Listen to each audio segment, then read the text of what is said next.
3 years back, me and my younger sister Emily were renting a duplex in New Orleans, in the Bywater neighborhood near the river, while we were both at Tulane. I was 22, she was 20. I was in my second year of grad school for architecture, and she was finishing her third year in psychology. Our parents had moved abroad for my dad's contract with an oil company. He was working in the United Arab Emirates for 3 years, and my mom went with him. They didn't ditch us or anything. They just figured we'd be fine, and we wanted to stay. So Emily and I stuck together, split costs, and tried to act responsible. The place itself was an old Creole house split into 2 halves.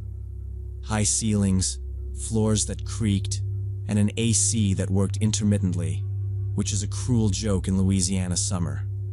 Still, the rent was affordable for students, and Bywater felt safer than the other neighborhoods we looked at.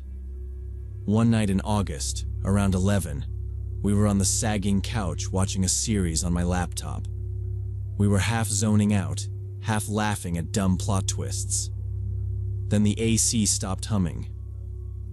Just silent in the middle of a cycle. A second later, the refrigerator stopped its low noise, then the router lights went out, and we were sitting in darkness except for the laptop screen. I assumed a power outage. But it was weird because there was no storm. No thunder, no wind, no rain, nothing. Just heat and still air. I shut the laptop and went to the front window to look outside. The streetlights were on. I could see light in the houses on both sides, TVs flickering, someone moving in a kitchen across the street. Even the other half of our duplex still had power because music was coming through the wall like normal. Emily said, "That's not right. If they cut power, it's usually the whole block."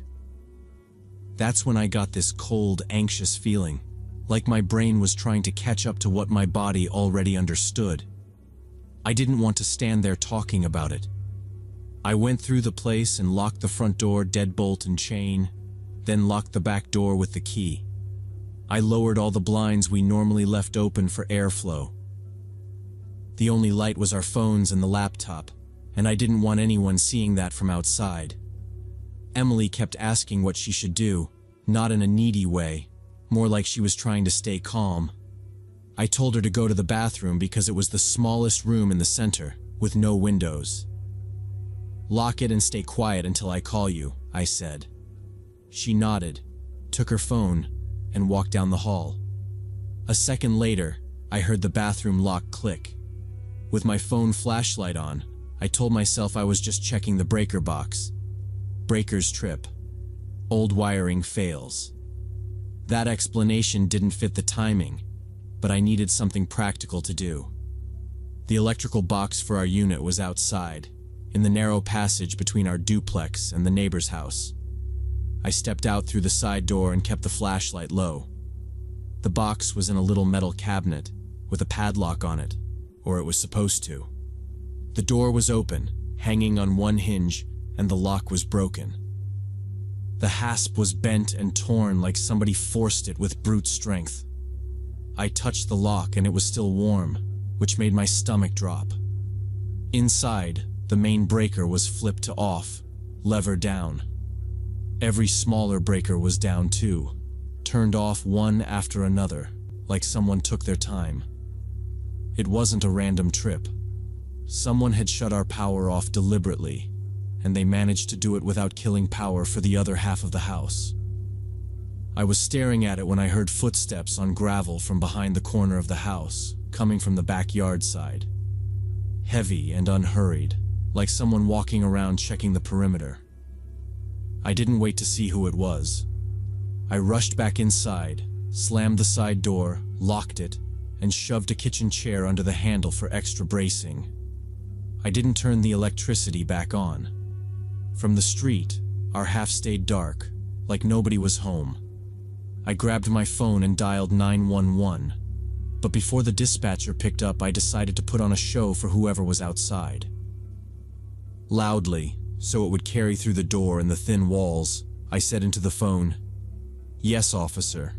Someone is trying to break into our house. We locked ourselves inside. There's two of us.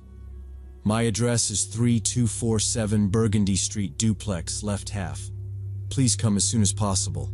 Someone cut our electricity and they're walking around the house. I repeated the address twice. Only after I did that did I hear the dispatcher actually on the line, asking the usual stuff, my name, if anyone was hurt, if the suspect was inside. I answered fast and kept listening with one ear for noise outside. I added, a little louder again. We hear footsteps in the backyard right now. Right after that, I heard a sharp scramble, gravel spraying like someone took off running. It wasn't slow, careful steps anymore. I rushed to the back kitchen window and lifted the blind just a crack. I saw a dark figure, maybe a hoodie, hopping the wooden fence and dropping into the alley behind the houses. I didn't open the window and I didn't chase them, which Emily later thanked me for, like that was some brave choice and not just panic. I whispered down the hall, "Emily, stay in the bathroom." She said, "I'm here," and I heard her shift on the tile. The police arrived about 12 minutes after my call. It felt longer, but in New Orleans that was honestly decent. 2 officers came, a man and a woman, and they were calm in that professional way that made me feel stupid for shaking. I opened the front door with the chain still on until they identified themselves, then let them in and had Emily come out. They searched the yard and the alley with big flashlights, checked the side passage, and photographed the broken padlock on the electrical box. At the back window of Emily's bedroom, the female officer, Rodriguez, pointed at the flower bed. In the soft dirt were clear boot prints, ridged soles like work boots, around a 10.5 or 11. The prints were deep and close together, like whoever stood there had waited and shifted their weight while looking in. Rodriguez told us it was a common home burglary tactic in the city. They cut power to a single unit so the resident steps outside to check the breaker, and that's when they either slip in through a door they hope is unlocked, or they jump the person outside. She said we did the right thing staying inside and calling, because most people get curious and walk straight into it. They wrote up a report, took photos as evidence, and told us to replace the lock and add cameras. They also suggested we tell the neighbors, because whoever did it might try another house. Emily and I installed 2 cameras the next day, one on the front door and one on the backyard. A month later, when the semester ended, we moved into a student complex closer to campus with a gate, code locks, and someone on duty at night. Now, anytime the power goes out anywhere, I check if it's just me. If it is, I don't go outside to check it. I call the police first thing because seconds can mean the difference between safety and danger.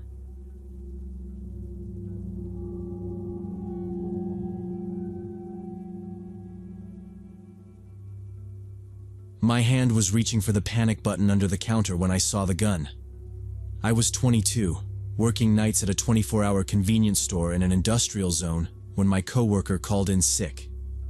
The owner, Sam, convinced me to work alone for double pay, $160 instead of $80 for an 8-hour shift. I needed it badly. My tuition debt was piling up and my account was always in the red. Sam kept saying it was fine. "Nothing's happened here in 2 years," he told me. "Cameras are on, and the alarm goes straight to police. If you feel weird, hit it." Around 2 a.m., the door chimed and 2 men walked in wearing hoodies even though it was mild outside. One went straight to the drinks cooler in the back. The other stopped by the magazine rack near the entrance and just stood there, hands in his pocket, not really reading. I did the automatic cashier thing and said hi. He didn't answer. He looked past me, then up, like he was checking where the cameras were. That's when my heart started going fast, because their behavior felt off. People either grab what they want or ask a question. These 2 were studying the place. I tried to tell myself I was being paranoid, but I couldn't stop watching the guy by the magazines. He kept shifting his weight like he was waiting for a cue.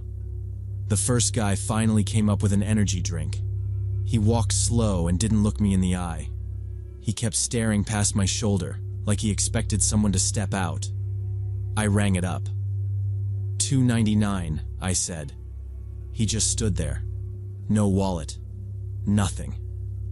It was this long, quiet pause where I could hear the cooler hum and my own breathing. Then I heard footsteps behind me on my left. I turned and saw the second guy moving toward the end of the counter where the plastic barrier stops and there's that open gap for employees. He wasn't browsing anymore. He was coming in like he already knew exactly where to go. My instinct screamed to hit the panic button right now, and my hand slid under the counter, fingers feeling for it. And I hesitated. I hate admitting that, but I did. I had this stupid thought of Sam getting mad, or me getting written up for wasting police time, and my brain tried to make it normal. Maybe he just wanted gum. Maybe he was going to ask for cigarettes. Maybe I was being dramatic because I was alone. My fingers were almost on the button when the guy with the drink pulled a black pistol from his hoodie pocket and pointed it at my face. The barrel was close enough that I didn't have to squint to see the hole. The second guy leaned over the counter edge, grabbed my wrist hard, and yanked it away from under the counter. I went completely still. "Open the register," the gun guy said. He sounded young and nervous, like he was trying to copy a tough voice. "Don't do anything stupid." I opened the cash drawer with shaking hands. There was maybe $80 in small bills and change. Store procedure was to move any larger bills to the safe in the back whenever the drawer went over $100, and I'd done the last transfer around 1 a.m. The gun guy looked down, cursed, and his eyes got mean. He demanded I open the safe. I told him, in this shaky voice I barely recognized, that I didn't know the code, and only the day manager did. The second guy let go of my wrist and started ripping cartons of cigarettes off the shelves behind the counter, stuffing them into his hoodie. The first guy kept the gun on me, then yanked the landline phone cord out of the wall and threw the receiver into a corner. He snatched my cell phone from next to the register and pocketed it. The first robber ordered me to lie face down on the floor behind the counter and not move for 5 minutes after they leave, or they'll come back. I stayed flat on the cold linoleum with my arms over my head, like he told me, and listened. Behind the counter I heard them moving fast, grabbing energy drinks, vapes, and whatever else they could carry. Something plastic clattered. I almost sat up, then stopped. I kept counting to 5 minutes, over and over, until my throat felt dry. The door chimed, then chimed again as it swung shut. A car engine started outside, revved once, and faded down the street. After that, the store was quiet except for the cooler hum. I still did not move. Time got weird. I could not tell if it was seconds or 10 minutes, and my heart would not slow at all. When I lifted my head, my arms were tingling from being pinned under me. The shelves behind the counter looked stripped. I slid my hand under the counter for the panic button and missed it a few times because I was shaking. The third try, I pressed it. It was supposed to call police, but I needed proof it worked. I remembered Sam kept a spare phone in the back room. I went back, locked the door, and found it in the usual drawer. My fingers slipped on the keys. The operator answered and I said, fast, that I had been robbed at gunpoint and my phone was taken. She said a patrol was already dispatched and to stay inside. I went back out front but stayed behind the counter where I could see the entrance. I slid down the wall and hugged my knees. Every sound outside made me jump, even a truck passing. I kept watching the gap at the end of the counter, sure someone would step through again. I tried to breathe and keep hands still. Police arrived about 12 minutes later. 2 officers came in and asked if I was hurt. They kept watching the entrance while I talked. The next 3 hours blurred together. Yellow tape, them checking the back room, and me repeating my statement until my throat hurt. Then we reviewed the security footage on the monitor, rewinding it again and again. The cameras showed their hoodies and size, but the hoods hid their faces. What the system did catch was the license plate on an old Honda Civic as it left. Around 5 a.m., Sam arrived and looked pale. He kept apologizing for convincing me to work alone that night. I nodded, stared at the floor, because my voice kept breaking. Week and a half later, the detective called. They tried another 24-hour store in a neighboring district, but that alarm was faster and officers caught them. He gave me names: Kyle Whitaker, 24, and his 30-year-old cousin with a heroin conviction. The cash and goods from my store were gone in 3 days, traded for drugs, so they tried again. He asked me to look at photos to confirm. When he slid Kyle's picture across the table, I felt sick because I recognized him. A couple months earlier, he came in late and bought cigarettes, and I barely noticed. He was just another night customer. In the photo, he looked wasted and gaunt, like drugs had aged him 10 years.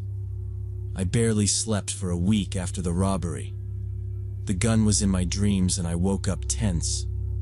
Sam hired a second person and installed reinforced locks. Even with a partner, I lasted a month, then found a different job, because walking into that store brought back the image of the gun being pulled from the hoodie pocket.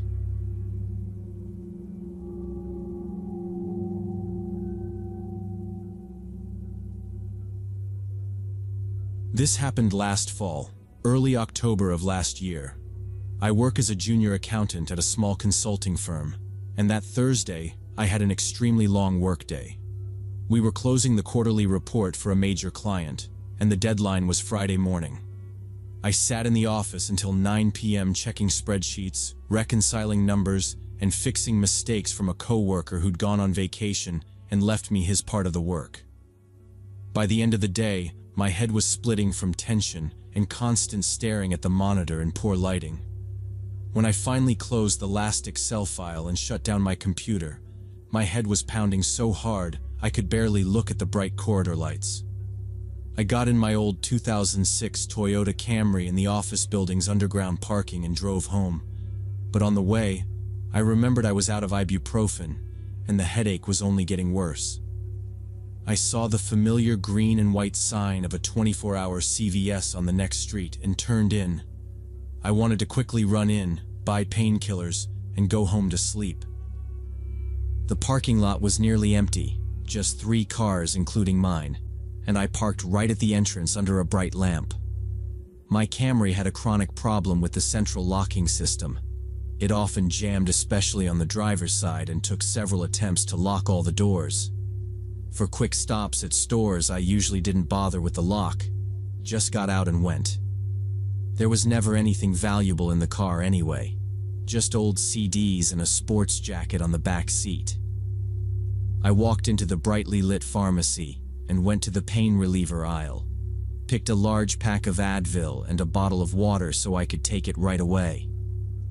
In the pharmacy besides me, there was only one other customer, an elderly woman around 70 at the vitamin counter, and 2 employees, a young cashier about 20 with pink hair and a middle-aged pharmacist in a white coat behind the high prescription counter.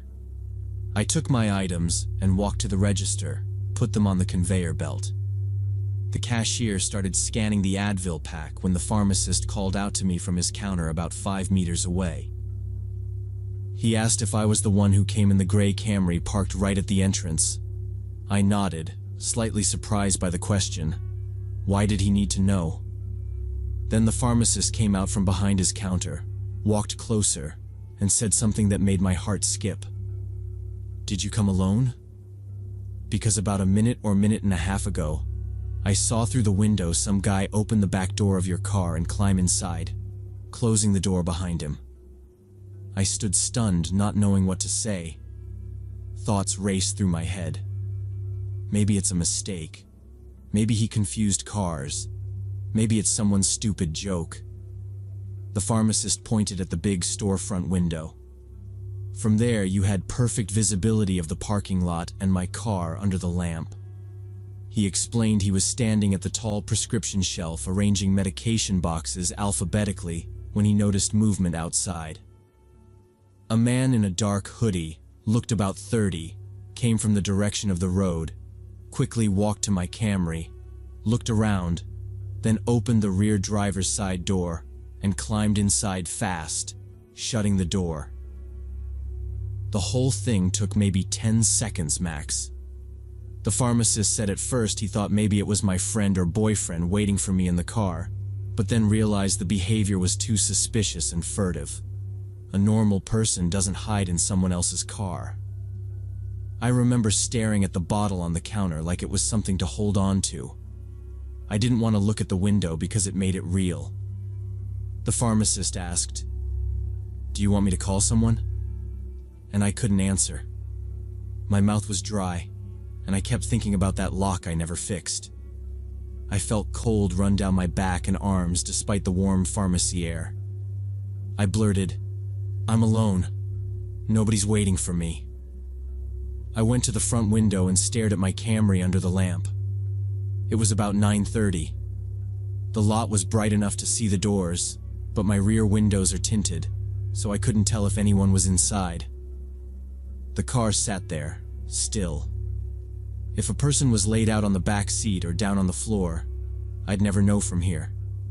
The pharmacist said, "Okay. We call the police." I agreed, still half convinced it had to be a mistake. The cashier grabbed her phone, dialed 911, and said, "Someone got into a customer's car." Then she handed it to me. My hand was shaking and I had to grip the phone with both hands. I gave the dispatcher the address and told her what the pharmacist saw. A man in a dark hoodie opened the rear door and climbed in. She told me not to go outside, not to confront anyone, and to stay inside until officers arrived. I hung up, paid for the Advil and water, and stood by the glass watching my car. The cashier came over and stood next to me. The older woman from the vitamin aisle drifted closer and said, "Thank God they caught it." The pharmacist went back behind the counter but kept looking up toward the lot. After what felt way longer than it was, 2 patrol cars rolled in with their lights on but no sirens. 4 officers got out. They moved fast, like they'd done it before. 2 approached my Camry from different sides, flashlights out, scanning the windows and the ground around it. 1 officer stopped at the rear passenger door and leaned in, shining his light through the glass. His shoulders tightened, and he said something sharp to his partner. He opened the door hard and blasted the light inside. I saw quick movement, then hands reaching in. They pulled a guy out from low in the back, like he'd been folded down between the seats.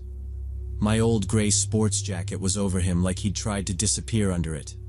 Dark hoodie, jeans, white sneakers, thin face, scruffy beard. He avoided looking up, and for a second I honestly felt stupid for ever leaving my car unlocked. They cuffed him and sat him on the curb. An officer came to the pharmacy door and asked me to step out for a statement. My legs felt weak, but I went. The sergeant, Thompson, asked the basics. Yes, it was my car. Yes, I was alone. No, I didn't know the man. He told me the guy wasn't answering questions, and they were taking him in for unlawful entry, and they'd look into what he was trying to do. He asked me to come to the station in the morning for a written report, and said they'd checked my car and nothing was taken or damaged. I went back inside and thanked the pharmacist. I was shaking and trying to play it off like, "Seriously, thank you." But my voice cracked anyway. He just said, "I keep an eye on the lot. Too many things happen at night." I drove home with every door locked and my mirrors checked way too often, and I barely slept because I kept running the same thought on repeat. If he hadn't noticed, I would have walked out, gotten in, and started driving. And who knows what that person planned to do hiding in the back seat. Rob me at a light. force me to drive somewhere, or something even worse.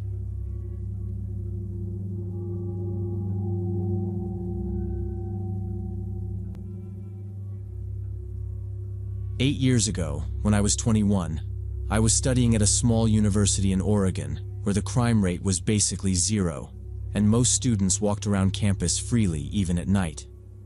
Back then, I rented a cheap apartment 3 blocks from the main library and walked home often. I usually stayed late for studying because my roommates were loud, and the library was the only place I could focus. That Thursday, I stayed in the reading room until about 10:30 p.m. for a sociology exam. When I finally left, the corridors were empty and the desk lights off. I walked out with my bag and my keys already in my hand, not thinking twice about it. The student street outside was well lit, and there were still a few cars passing. I felt fine because I'd done that same walk dozens of times, and nothing bad ever happened. At the next intersection, I noticed a man in his mid-30s standing by a mailbox, looking down at an envelope like he was double-checking an address. He looked normal, like any local. Jeans and a jacket. Not drunk, not yelling, just waiting there, so I barely registered him at first.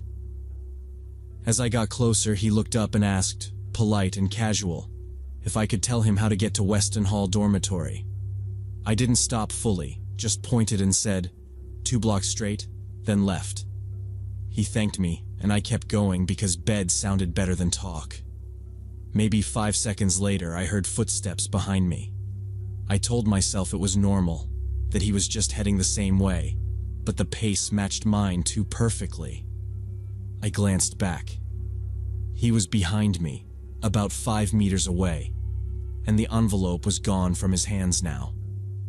I sped up without making it obvious, like I was just in a hurry. The footsteps sped up too. That's when my stomach sank. The street climbed uphill toward the residential area, and the lights thinned out fast. It went from campus bright to dim and quiet with nobody else around. I slowed for half a step to test it, and he slowed too, like he didn't want to pass me. That's what made it feel wrong. He'd asked for Weston Hall, and that was the other direction. If he was harmless, why not say anything? All I heard was shoes. We were deep enough into the neighborhood that every house looked asleep, windows dark, no one on porches. If he closed that 5-meter gap, I didn't see how anyone would notice, let alone help. My heart was racing, and my brain started throwing worst-case ideas like it was a game. The truth was, I didn't have pepper spray. I didn't know self-defense. I didn't even have a loud keychain alarm or anything like that. I had notes, a charger, and a stupid university ID card. I remember thinking this is what happens when you get comfortable and stop paying attention. Then I stopped hard, like I just remembered something. I turned around and made my voice loud and steady. I said, I know self-defense, I have pepper spray, and I'm not afraid to use it. None of that was true, but in that moment lying felt safer than running alone. He froze 3 meters away, like my words had hit a wall. For a few seconds he didn't talk. He just looked at me, face, and I tried to keep my shoulders back so I didn't look small. Then he smiled, not wide, but enough to show he wasn't scared. He said, calm and almost friendly, relax, I'm just walking in the same direction. Don't be so paranoid. The way he said it made my skin crawl because it sounded rehearsed, like he'd used that line before. I stood there, still facing him, waiting to see what he'd do next. I've replayed those seconds for 8 years because I can't tell if he was lying or testing me, and that uncertainty sticks. In that moment, I learned how thin safe really is for me. Then he turned left onto a side street and disappeared around the corner of a building. I stood there for another minute, listening, trying to tell if he was still nearby or if he'd actually gone. I didn't hear anything, which made me feel both relieved and stupid. Then I ran the rest of the way to my apartment. Not a jog, A real run with my bag bouncing and my keys clenched hard in my fist. I didn't look behind me until I hit my block, and even then I kept moving. Inside the building, I took the stairs 2 at a time and fumbled my key like I'd never used it before. Once I got in, I locked everything. Deadbolt, chain, the little knob lock. I checked the windows even though I was on the 2nd floor. I pulled the blinds down. I put a chair against my bedroom door. I know that doesn't really stop anyone, but I needed to do something. I spent the night practically sleepless, jumping at every sound in the stairwell, and I kept my phone in my hand in case I had to call. In the morning, I convinced myself I'd overreacted. It was Oregon, small campus. Nothing ever happened. Maybe he really was just walking in the same direction and my bluff freaked him out. I thought about reporting it to campus police, but I had no name, no plate, no actual crime, just a guy behind me. I pictured the officer writing it down while I sounded dramatic, and I couldn't deal with that. So I didn't call. I went to class and tried to forget it. A month later, early December, an emergency alert went out through campus news. I remember seeing it and thinking it was another stolen bike thing. It wasn't. An art student had been attacked on a street 2 blocks from the library late at night. The message described the attacker approaching her and asking for directions. When she turned away to point the way, he grabbed her and started hitting her. She screamed, and passers-by heard it, called police, and managed to pull him off before it got worse. The street name was the same one I'd walked, and my hands started shaking. When they showed the arrested suspect on local news, I recognized him immediately. Same face, same jacket, same calm smile like I'd imagined it 100 times. I called the number on the alert and told them I'd had an encounter with him weeks earlier. A detective called me back and had me go through it in order. Where he stood, what he asked, how close he got, when he turned off. He said the suspect had been stalking female students for several weeks, watching who left the library alone, studying their routes, and choosing spots where there wouldn't be help. Hearing that made my "maybe I'm paranoid" excuse feel pointless. I asked him if my report back then would have changed anything right there. He didn't promise it would, but he said an earlier call like mine would have put extra patrols on that corridor and maybe pushed them to look at footage sooner. Then he told me, in a pretty blunt way, not to blame myself, because people hesitate when they're not sure, and that's what guys like this count on. I said I understood, but I didn't. Not really. I still think about that night when I'm walking alone, and I still hear myself deciding not to make a fuss. That girl got hurt because I stayed quiet, because I was afraid of looking stupid, and I can't stop thinking she'd be okay now.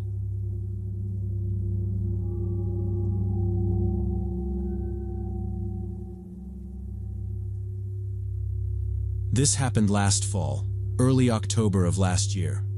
I work as a junior accountant at a small consulting firm, and that Thursday, I had an extremely long workday. We were closing the quarterly report for a major client, and the deadline was Friday morning. I stayed at my desk until about 9 at night, checking spreadsheets, reconciling numbers, and fixing mistakes from a coworker who had gone on vacation and dumped his section on me. By the time I finally closed the last Excel file and shut down my computer, my head was pounding so hard I was squinting at the bright hallway lights. I rode the elevator down to the underground garage, got into my old 2006 Toyota Camry, and drove out feeling like I was doing it on autopilot. 2 streets later, I remembered I was out of ibuprofen at home. I usually keep a bottle in the bathroom cabinet, but apparently I had finished it and never replaced it. The headache was getting worse, and I knew if I went home without anything, I'd just lie there miserable. I saw the green and white sign of a 24-hour CVS on the next street and turned in, thinking I'd be in and out in 2 minutes. The parking lot was almost empty, just 3 cars including mine. I parked right by the entrance under a bright lamp, mostly because it felt like the obvious safe choice. I didn't notice anyone walking around outside, no guy loitering, nothing. Just quiet. It was the kind of empty lot that makes you think everyone else is home already asleep. My Camry has this chronic issue with the central locking. It jams, especially on the driver's side, and it takes a couple tries to lock all the doors. Sometimes it doesn't lock on the first try, and I have to stand there hitting the button until I hear the click. For quick stops, I usually didn't bother, because there was never anything valuable in the car. Old CDs, a sports jacket on the back seat, random receipts. I was also tired and in pain, so I just got out and went inside. The store was bright in that way that makes a headache feel sharper.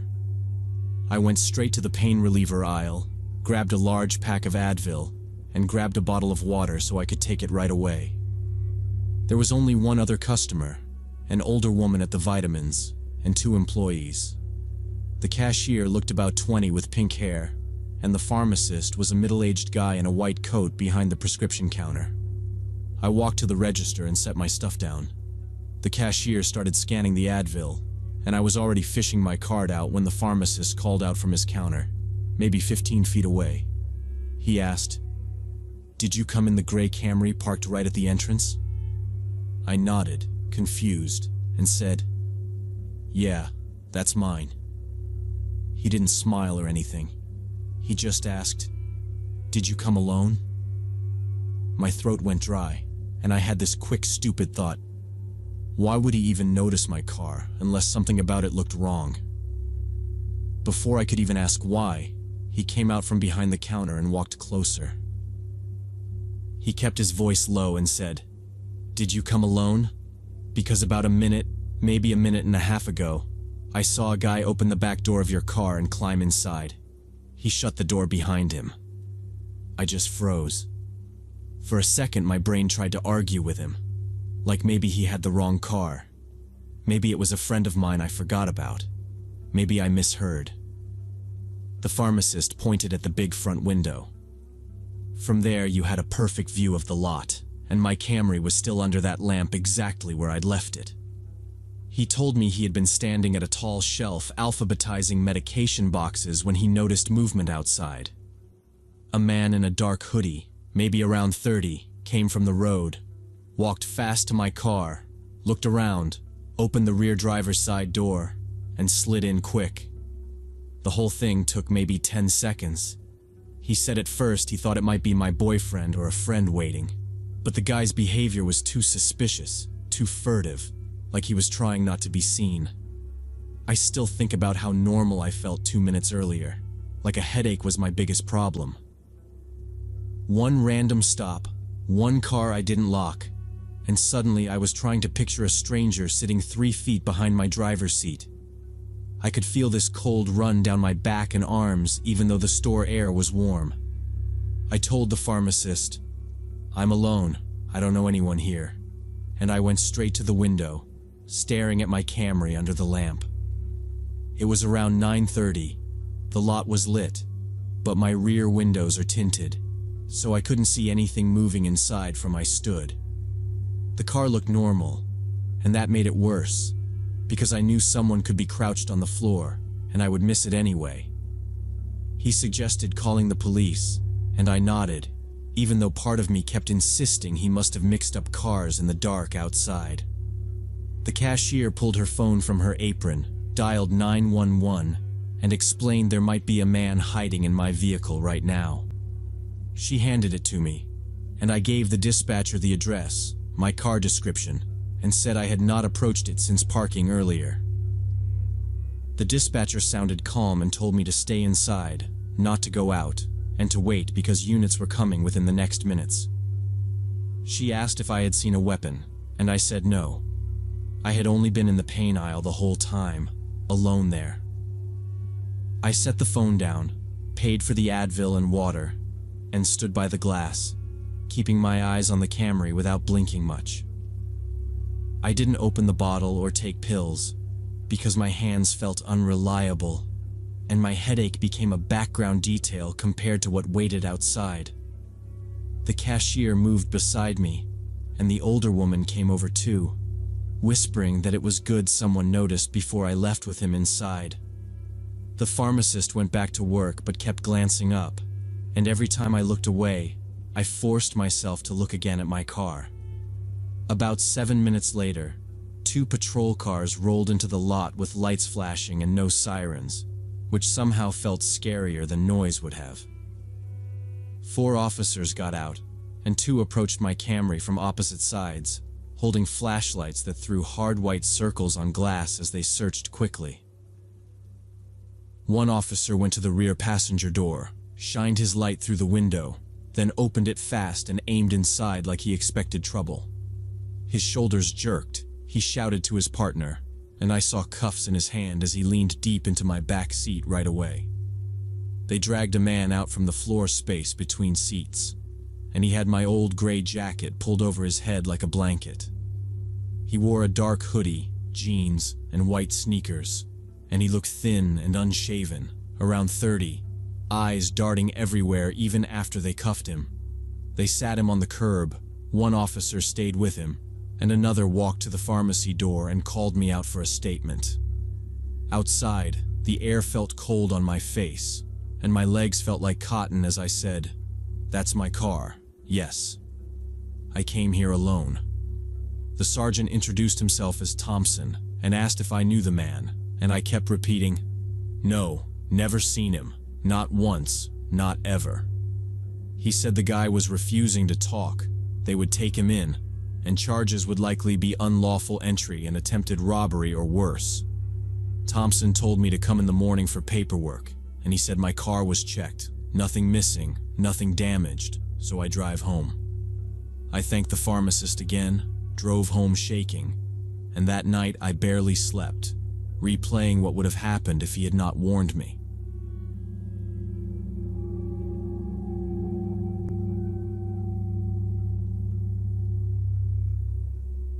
So back in college, me and 5 friends had this hobby called urban exploration. We explored abandoned buildings and posted videos on YouTube.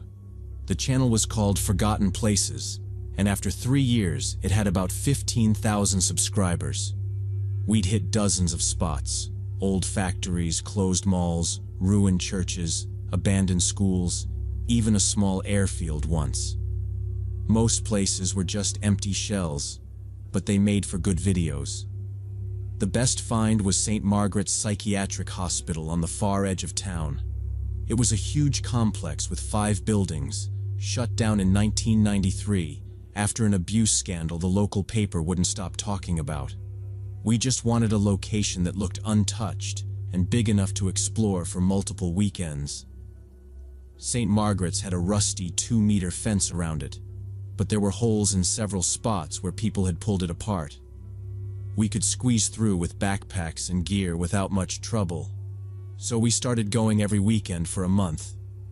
Each time we picked a different building or a different section, so we weren't just repeating ourselves on camera. We filmed long hallways with peeling green paint, wards with rusty metal beds, operating rooms with broken equipment, and basements covered in graffiti. It was creepy, but in a normal way, like, this place has been left to rot and you shouldn't fall through the floor. We liked the history of it, the feeling that you were walking through something the city wanted to forget. We always went during the day, Saturday or Sunday around noon, because you need light and you need to see where you're stepping. Nights were too dangerous. Some floors were soft in spots, stairs were unreliable, and there was broken glass and nails everywhere. We'd also had plaster fall from ceilings in other buildings, and once you hear that crack above you, you stop acting brave real fast. We only had regular headlamps and phone flashlights back then, so night exploring would have meant walking around blind. And if you want to break an ankle in an abandoned hospital, that's exactly how you do it. Still, one time Tyler, who edited all our videos and came up with the concepts, suggested we go at night for atmosphere. He kept bringing up the comments. People constantly asked for night content, and Tyler was convinced it would get more views and push the channel to the next level. Me and Emma and Jason talked about it first, and then the others weighed in. The girls, Emma and Sarah, had doubts, which I get.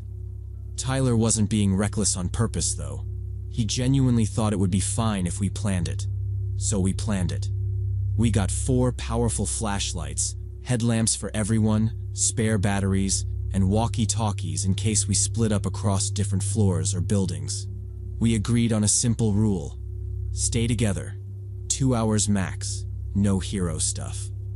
Saturday night we arrived around 10 p.m., when it was fully dark. St. Margaret's looked completely different at night, like a place that didn't want you there. We squeezed through the familiar hole in the fence and headed to the main building we already knew well, a 4-story structure that used to be the administrative center.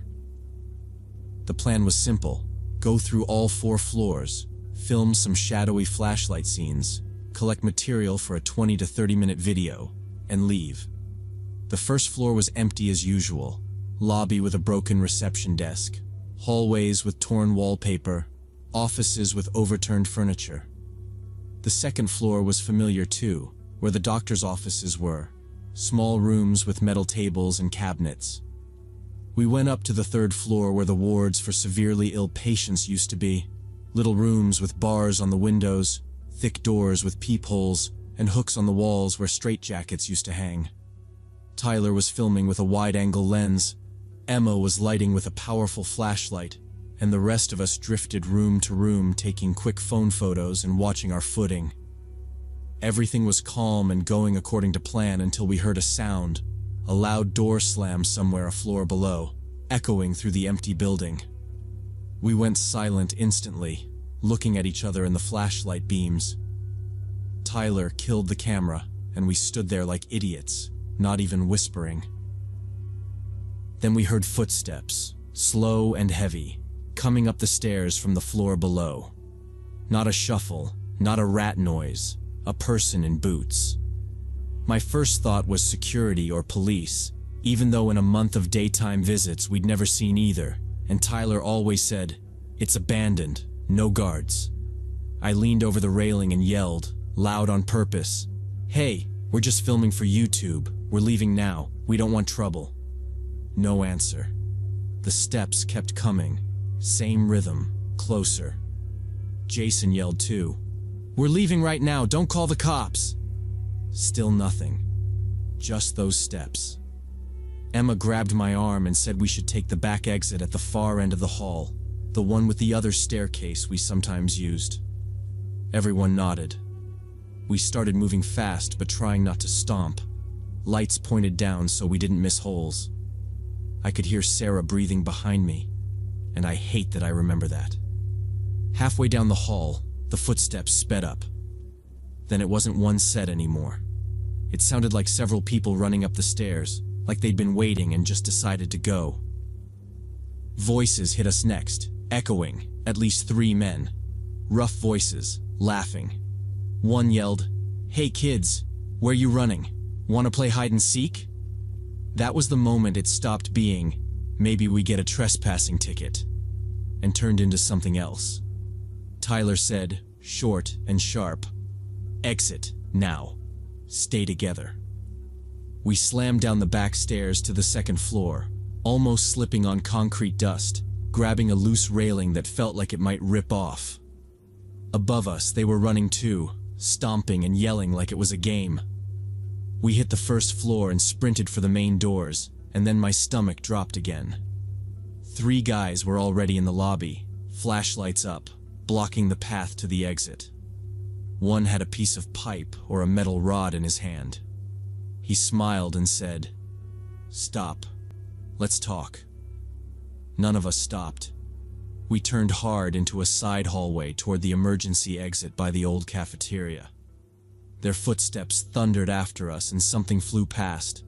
Then glass shattered behind, like they threw a bottle.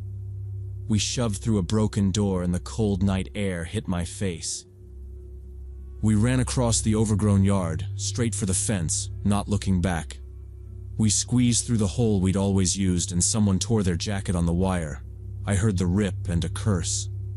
Our cars were parked down the dirt road, 2 of them, and we piled in. Tyler drove me, Emma, and Sarah. Jason had the others. Tyler got the key in, hands shaking, engine turning over, but the headlights wouldn't come on right away. Jason's car was already pulling out, and we sat in darkness while I looked back and saw 3 men stepping out from behind the fence, walking toward us. Tyler finally got the headlights to flare on, hit the gas, and the car lurched onto the asphalt. We raced down the hill and didn't stop until a gas station a few miles away, where Jason was already waiting. Under those bright lights, with normal people coming and going like nothing happened, all I could think was how we acted like that hospital belonged to nobody. Ever. And it didn't. Not at night. And not to kids with cameras.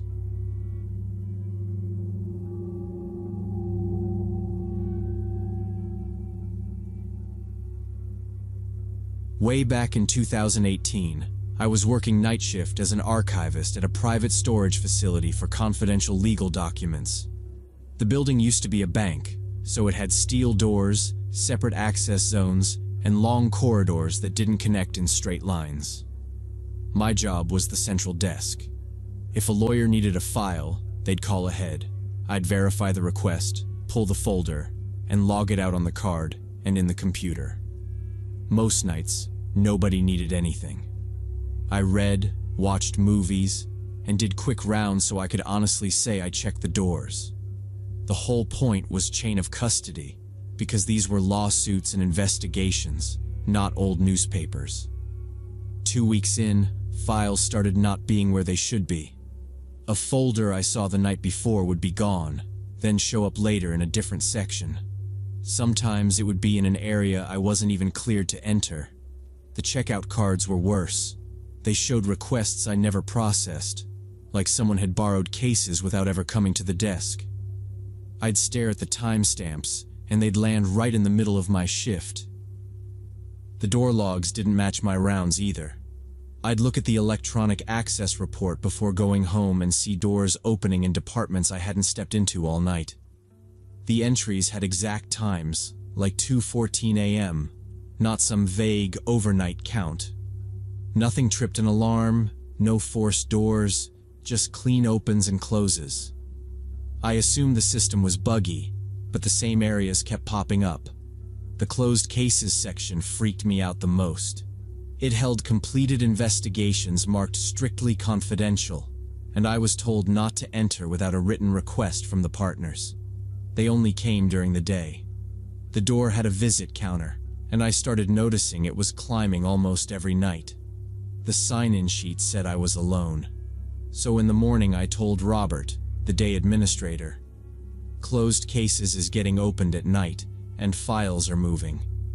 He smiled like I'd just complained about the coffee.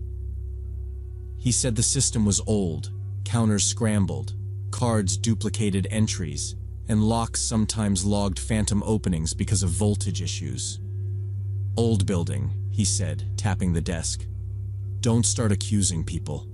Just do your job." I tried to accept that, but it kept happening. Some mornings the folders were in a slightly different order than I left them. Not a mess, just off. Once I found fresh toner dust around the Xerox machine even though I hadn't used it. So I got methodical. Before leaving each morning, I took quick photos of a few shelves, just enough to show how the folders were lined up. I started doing it because I was tired of second-guessing myself, like I was losing it. When I came back from my shift, I compared the photos to what was actually there. The differences were obvious. Certain folders were shifted a little, pushed back too far, or sitting at the wrong angle. It sounds stupid, but you can tell when someone handled something and tried to fake the reset. Somebody was moving files around, copying something, and returning it close enough to pass a casual glance. I went to Robert again and didn't let him wave it off. I told him I had photos and I wanted an actual check of the system. He looked irritated, but he passed it up to the firm. A technician from the service company came out and ran diagnostics. He didn't joke. He asked me who else had keys, Who else had cards? And I told him what the sign-in log said, that it was just me at night. He pulled up the Access database and pointed at a list that made my stomach drop. 8 Access cards were active, tied to employees who'd quit anywhere from a few months to 2 years earlier. Nobody had deactivated them. The technician said that any of those former employees could still come in at night through the service entrance in the north wing, while I sat in the main hall on the other end of the building. The tech didn't sugarcoat it. He said leaving old cards active was a critical protocol violation, the kind that could get the firm sued if anything ever leaked. He told Robert to notify the managing partner and said they needed a full audit immediately of every door, card, and permission. Later that afternoon, the managing partner called on speakerphone. He sounded careful, like he hated admitting a problem. He promised a review, but said all senior partners had to be present, and it would take weeks. He told me to keep logging everything. No extra guard came after that call. That first night after, I asked Robert where the North Wing service entrance actually was. He pointed down a corridor and said it was past records and behind the old loading area. The directions meant nothing to me. I sat at the desk watching cameras, feeling stupid and alone there. Within an hour, I heard a hinge squeak somewhere far off, then a soft thump like a box set down. I grabbed my flashlight and checked the nearest halls, testing handles with my hand. Nothing. Back at the desk, 10 minutes later, I heard paper rustling from the Xerox room. That pattern repeated for nights. Sounds would start, I would check, and everything was empty.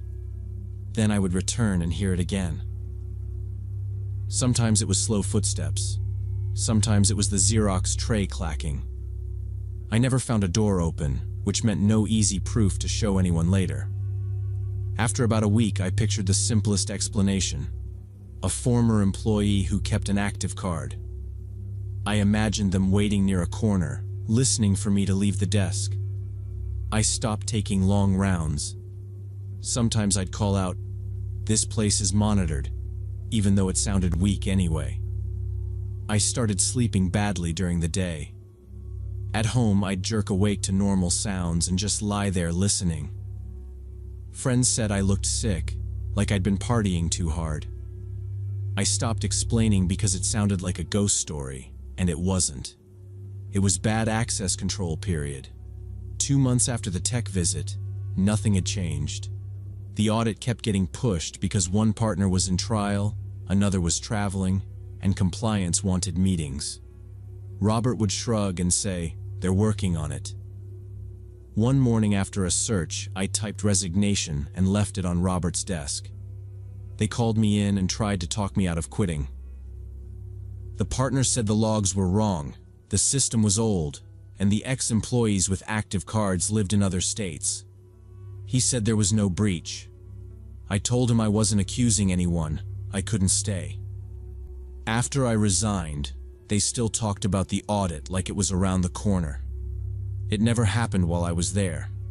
They said it was too complex, thousands of folders, schedules to coordinate, partners needing to sign off, and court sessions kept wrecking meetings. The dates got pushed again. Before I left for good, they tried to reassure me. Robert and the partner said the old system logged phantom openings and scrambled counters. They pointed out the former employees with active cards were in other cities and had new jobs. They said nobody was breaking in at night anyway. I never got an answer, and that is the part that messes with me. Maybe someone was copying confidential files for money or leverage and I just missed them every time. Maybe it was software and a settling building. Either way, I learned how fast rules become excuses at night.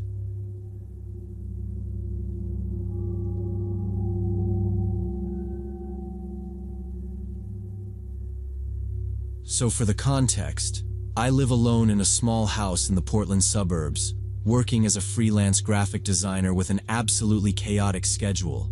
Sometimes I work until 3 in the morning on deadlines. Sometimes I wake up at 5 a.m. for calls with European clients.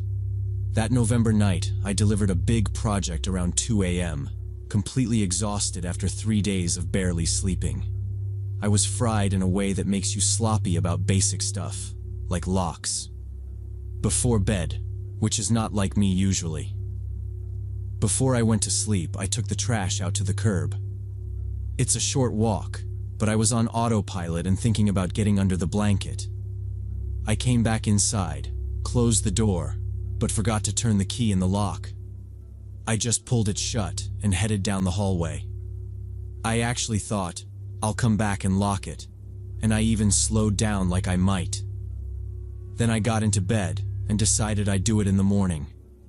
I fell asleep almost instantly.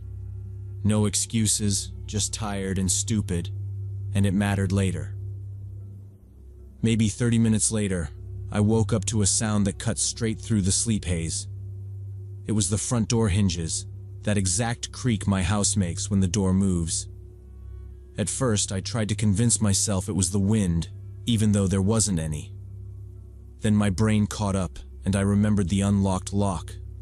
My heart started pounding, and my mouth went dry. I stayed still, listening, hoping I'd misheard. Then I heard it again, softer, like the door settling after being opened. I could not hear voices, but I heard someone step inside. Careful footsteps followed in the hallway. Slow, almost polite, but the old wood floor creaks under any weight, no matter how careful you are. I snapped fully awake and realized someone else was in my house, right now, while I was in bed. My phone was on the nightstand, maybe a foot from my hand, but I couldn't reach for it. I was sure the smallest movement would give me away. My hands were shaking so hard I had to pin them under the blanket to stop them. I tried to remember if I had told anyone I lived alone. The footsteps stopped right outside my bedroom door. I could see the shadow of feet under the door, just standing there in total silence. It felt like a whole minute. Then the doorknob started turning, slow and controlled, like they were testing if it would click. I squeezed my eyes shut and pulled the blanket up to my chin, trying to breathe like I was asleep. The door opened maybe 8 inches. Cold air from the hallway hit my face and I felt watched. I didn't know how long they looked, but I kept my breathing shallow and stayed still. The door closed with the same creak, and the footsteps moved away toward the kitchen. I heard drawers open, then cabinets, and something sliding across the counter. It sounded like searching. A few minutes later, the front door creaked again, and I heard the lock click from the inside. Then nothing. I stayed frozen for another 10 minutes because I didn't trust the silence. Finally, I sat up, locked my bedroom door, and grabbed my phone. When I called 911, I could barely talk, but the dispatcher kept me focused. She told me to stay until officers arrived and searched. Police showed up about 20 minutes later. 2 patrol officers did a sweep, checking every room, closets, basement, attic, and nobody was there. The front door was closed but unlocked from the inside, which matched what I'd heard, and one officer nodded like he believed me. I felt stupid, then angry, because I hadn't been robbed. I'd just been tested. I keep replaying how close that doorknob got to turning all the way. They asked what was missing, and I started checking. Laptop on the desk, tablet on the couch, camera on the shelf, wallet in my purse, everything there. After the officers finished the sweep and said nobody was inside, I took them right to the kitchen. The filleting knife was missing from the set on the magnetic strip. There was an empty space where it always sat. Then I saw my driver's license on the kitchen table, face up. I don't keep it there. It lives in my purse. I brought my purse over and opened my wallet in front of them. Everything else was still there, but the license slot was empty. So someone had opened my purse, taken it out, and carried it into the kitchen. I said, "That's not normal," and one of the officers stopped trying to downplay it. He told me not to touch anything else and called for a detective. The detective arrived about an hour later.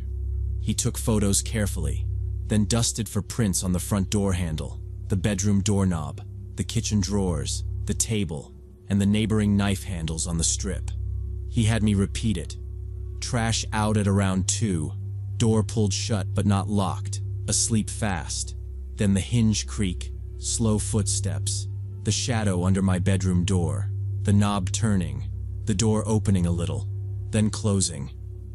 After that, kitchen drawers and cabinets, then the front door lock clicking from the inside, and then silence. He said the behavior didn't match a typical burglar. If someone wanted my valuables, they had time. Instead, they checked my bedroom, took a knife, and left my ID out. He kept coming back to the same question.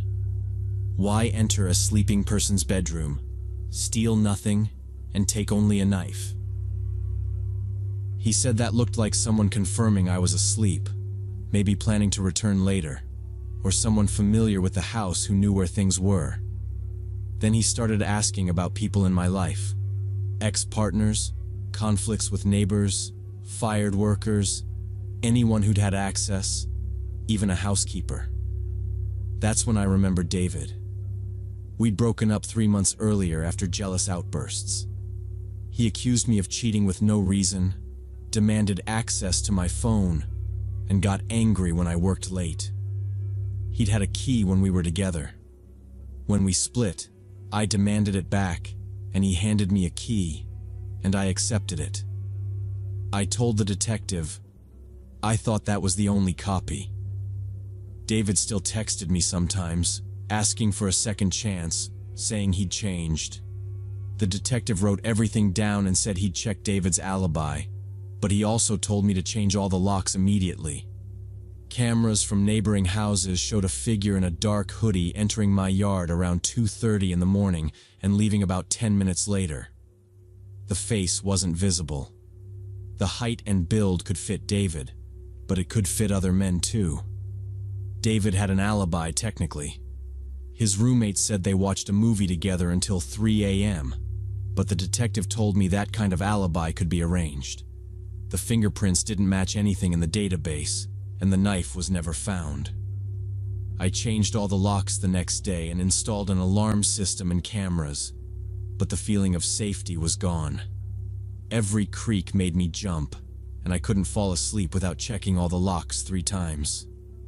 2 months later, I moved to an apartment downtown with a doorman and security, and I still hate that I had to do it. I wake up from any sound and torture myself with the question, who was it that night? What did they want? And will they come back again?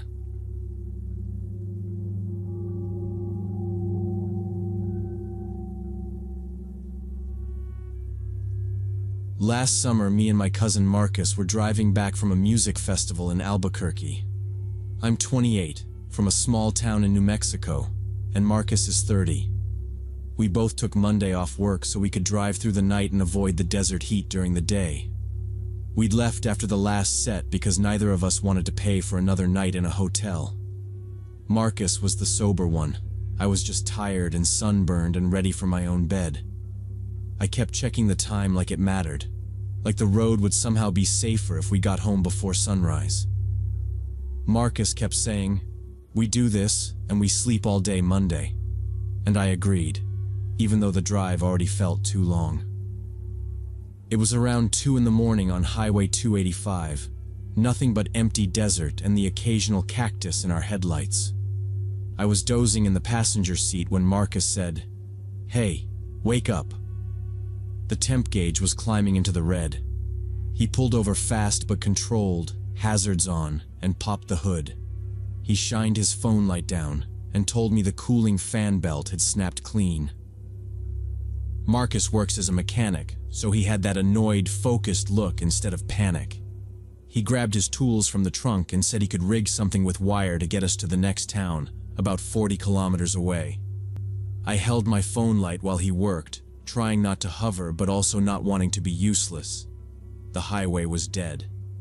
We hadn't seen another car in over an hour, and my phone kept bouncing between 1 bar and nothing. 5 minutes later, headlights came up behind us and slowed. A dark van pulled onto the shoulder maybe 20 meters back. Not close, not passing, just sitting there. I got nervous immediately, even before anything, because who stops out here at 2 a.m. in a van? A woman stepped out. Middle-aged, light blouse, hair tied back. She didn't look wild or drugged out, just normal. She walked over and asked politely if we needed help, if she could drive us to the nearest town. Marcus thanked her and said we were fine. He had tools. He knew what he was doing. I added, "We're okay," because I didn't want to sound unsure. She nodded, but she didn't go back to the van. She stood off to the side and watched Marcus's hands like she was waiting for him to finish or mess up. I tried to make eye contact, and she looked past me, not rude, just not really looking at my face. My stomach kept tightening. Marcus leaned toward me and whispered, "This is weird. Say we called someone." So I said it loud enough for her to hear. "It's all good. We already called a tow truck. They said 10 minutes. Total lie. But I thought maybe she'd decide it wasn't worth hanging around." She nodded again, turned, and walked back toward her van. Marcus went right back to work, faster now, shoulders up. I kept my light on the engine, but I was watching the van more than I was watching the belt. The van stayed, headlights still pointed at us, engine idling. A minute later, the woman pulled out a phone and started talking into it. Not texting, not scrolling, actually talking. And she kept glancing at us like she was describing where we were. Then the side door slid open, and 2 more people climbed out. They had black ski masks on. No, "Hey, you need help?" stuff. No hesitation. The woman put her phone away and all 3 of them started walking quickly toward us. In that second, it hit me that the polite offer was just a way to keep us talking, and I still hate how obvious it feels now. Marcus didn't even argue with himself. He just yelled, "Get in the car," and grabbed my wrist hard enough to hurt. We both dove for the driver's side because it was closest. He slid in first, I tumbled in after, and I barely got my door closed before hitting the lock button. They reached the car and started pounding on the windows. One of the masked people yanked on my door handle twice, hard, then looked through the glass like he was checking where my hands were. He stepped back and pulled out a crowbar. The first swing hit my window. The glass cracked in a spider web, but it stayed together. Marcus turned the key and the engine started, but it was overheated and sputtering like it was coughing. He muttered, "Come on," and pumped the gas. The second swing came down on the rear side window and it shattered instantly. Glass flew into the back seat and onto my shoulder. Marcus threw it in drive and we lurched forward maybe 3 meters before the motor choked, shuddered, and died completely. The van's headlights washed over us again when we stopped, like a spotlight. One of them started climbing through the broken rear window right away. Shoulders first, then a leg, fast. Marcus tried the ignition again, but it just clicked, and his face changed in a way I don't really have a better word for than scared. The masked person reached toward the front seats and I could see their hands coming between the headrests. I didn't have a weapon. I had pepper spray in the glove box because of this thing that happened back home, where a guy kept circling me in a mall parking lot and I couldn't shake him. I ripped the glove box open, thumb shaking on the trigger, and twisted in my seat as far as I could without unbuckling. I emptied half the canister straight into their face. I didn't do a warning burst. I just held it down until my eyes watered too. They screamed, or tried to, and fell backward out of the window with both hands over their eyes, hitting the ground hard enough that I heard it. As soon as they dropped back, I slammed my palm down on the horn and kept it there. The blaring filled the car and cut through the desert night, non-stop. I kept thinking, sound carries out here. Marcus stayed still, eyes flicking between the mirrors in the van, like he was waiting for them to try again. The other attackers froze and looked at each other. The woman shouted something sharp, not words I could make out, and all 3 of them backed off at the same time. Then they turned and ran back to the van like they suddenly had somewhere else to be. The side door slammed and the van peeled off. Within seconds, we only saw their taillights disappearing down some dirt road that branched off the highway into the desert, bouncing once and then vanishing. I kept the horn pressed until my hand cramped, and Marcus finally pried my fingers up for a second to say, "Okay, listen." Maybe 5 minutes later, headlights came up behind us, and my stomach dropped again. But it was a highway patrol car. The officer said he'd heard continuous horn blasting from way down the road and came to check it out. He looked at the broken glass and asked, "Where'd they go? And are you two hurt?" After they searched the area, the officer told us that about a kilometer further down the highway, someone had scattered metal tire spikes across both lanes. Our engine breaking down probably saved us from driving right into their trap. They took our statements, put out descriptions of the van, and got us to the nearest town. But as far as I know, they never caught anyone.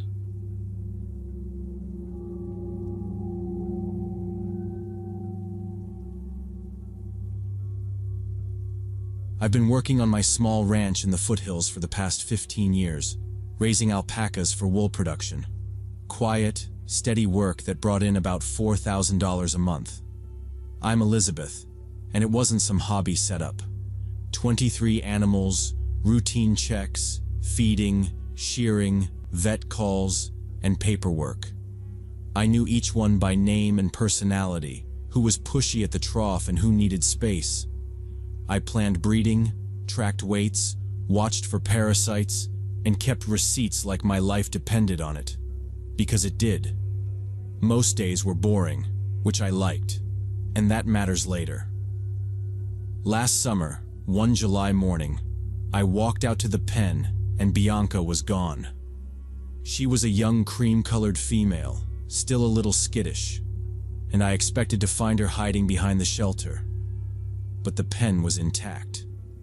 The high chain-link fence had no breaks, no bent posts, and no digging under it. The gates were still locked with 2 padlocks. I searched the whole property, checked neighboring fields, and asked nearby farmers, but nobody had seen or heard anything. The only thing I found was a small tuft of cream wool stuck on the top rail there. That tuft was too high for her to catch herself on, so my brain went to people, not coyotes. Alpacas are valuable, and taking one quietly would take planning. I hated even saying it, but I decided it was professional thieves hunting animals. I spent $2,000 on a surveillance system, 4 cameras around the perimeter, night vision, and a hard drive that recorded everything. I checked it constantly, half hoping to see something and half terrified I would. The next 2 weeks were quiet. I started thinking whoever did it moved on. Maybe I was wrong. She escaped. Then Oscar disappeared, and that idea died fast. Oscar was my largest male, close to 90 kilograms, and I was getting him ready for a regional show the next month. I went straight to the footage. Around 3 in the morning, the whole herd panicked, running the fence line and making those sharp alarm calls, then bunching into the far corner like they were trying to climb each other. I watched the clip dozens of times. I never saw Oscar leave. I only caught movement in the darkness near the forest edge, just outside the camera's light. That was it. In the morning, I called the police. I felt stupid, but I didn't know what else to do. The officer came out, watched the recordings, and asked basic questions about locks and gates. He wasn't rude, just detached, like it was a chore. I pointed out the fence was untouched, and the gates were still padlocked. He nodded and said it was probably ordinary predators, coyotes, or feral dogs. He said sometimes you don't see blood if they drag something off. I told him there was no carcass, and no way to drag a 90-kilo animal over a tall fence. Over the next 6 weeks, I lost 5 more alpacas, always at night, with no blood and no struggle. The cameras recorded the same pattern. Panic at 3-4 in the morning. the herd bunching together, then later an empty space where one of them should have been. The actual grab happened in blind spots, like whatever it was had learned my setup. I barely slept. I checked the pen every 2 hours and it didn't matter. The thing was patient and careful. The money side turned critical. Each alpaca was $3,000 to $5,000, and that's before wool and breeding. I hired a night guard, a veteran named Ray who'd served in the army and knew how to handle weapons. He patrolled with a rifle and his German Shepherd Rex from 10 p.m. to 6 a.m., circling the pen and the tree line. I tried to sleep with my phone on loud. On the 4th night of his work, I woke up to Rex's desperate barking and 3 shots in a row. I ran out in my robe and saw Ray, pale and shaking, aiming into the darkness of the forest behind the pen, his flashlight darting wildly between trees. Ray lowered the rifle and said, "I saw it. I actually saw it." His voice was trembling. He told me he'd spotted a huge shadow moving between the trees about 30 meters from the fence, too big and too graceful to be a coyote or dog. When he hit it with the flashlight, the beam caught a pair of eyes reflecting yellow-green, about a meter off the ground. For a second he saw the body too, long and muscular, and then it slipped back into the thicket. Rex was straining at the leash, barking so hard he was gagging.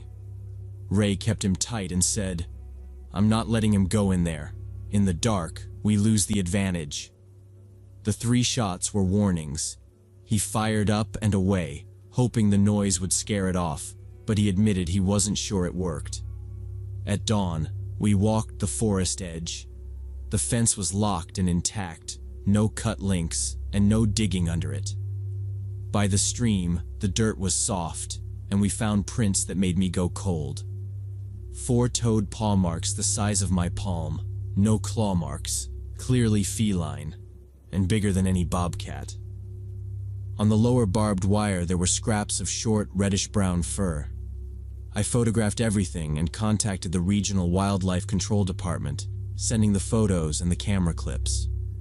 2 days later, a biologist named Thomas arrived.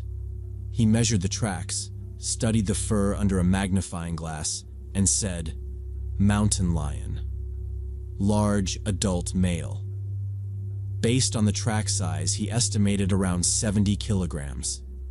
He explained drought and fires in the mountains had wrecked normal hunting grounds and pushed cats down toward farms.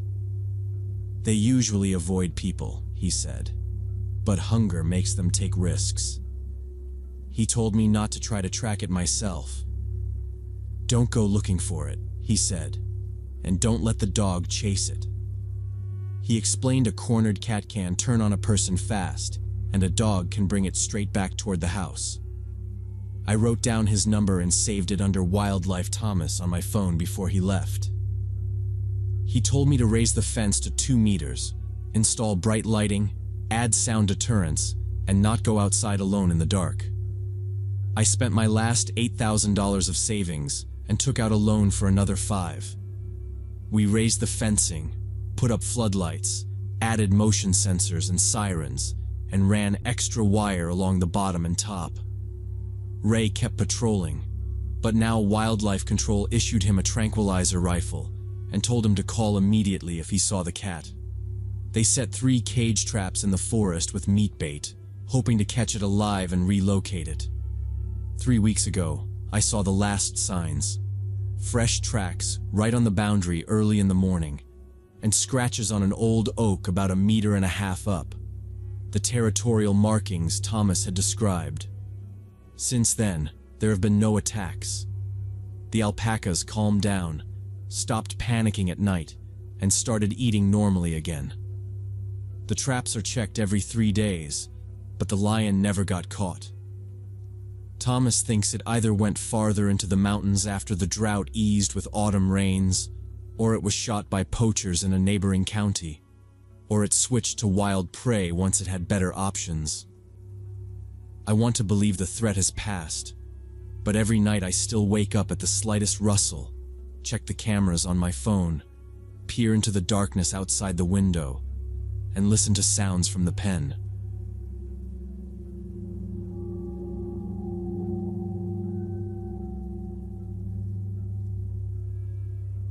When I was 20, I started a 3-month internship at a big consulting firm in the city.